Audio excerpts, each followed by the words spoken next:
siyazi ukuba lihluphekile kakhulu ngenxa ye-coronavirus, kodwa ningalilahli ithemba ngoba kuba mnyama kakhulu uma sekuzobusa.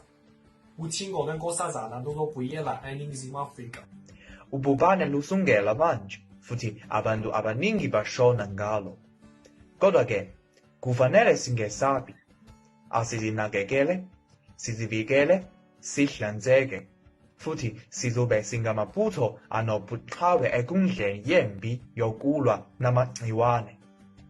Ngethemba ukuba singathokozela ukukhanya kwelanga emva kwemfu elimnyama lobhubhane. Leli gciwane libi kakhulu, kodwa-ke sikholelwa ekutheni thina bantu sizolihlula, sizokunqoba. Sithemba lizophela maduze, futhi niphephe kuze kube yileso sikhathi. Yenza umsebenzi omuhle wokuzivikela. Ugqoke imaski. Uzinakekele. Wena nomndeni wakho. Nzima buzophela ngokushesha. Sivela eShayina.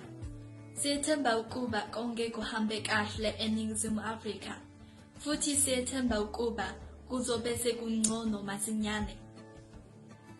Singayihlula i-coronavirus. Sihambana nani. Ngikholwa ukuthi konke kuzohamba kahle.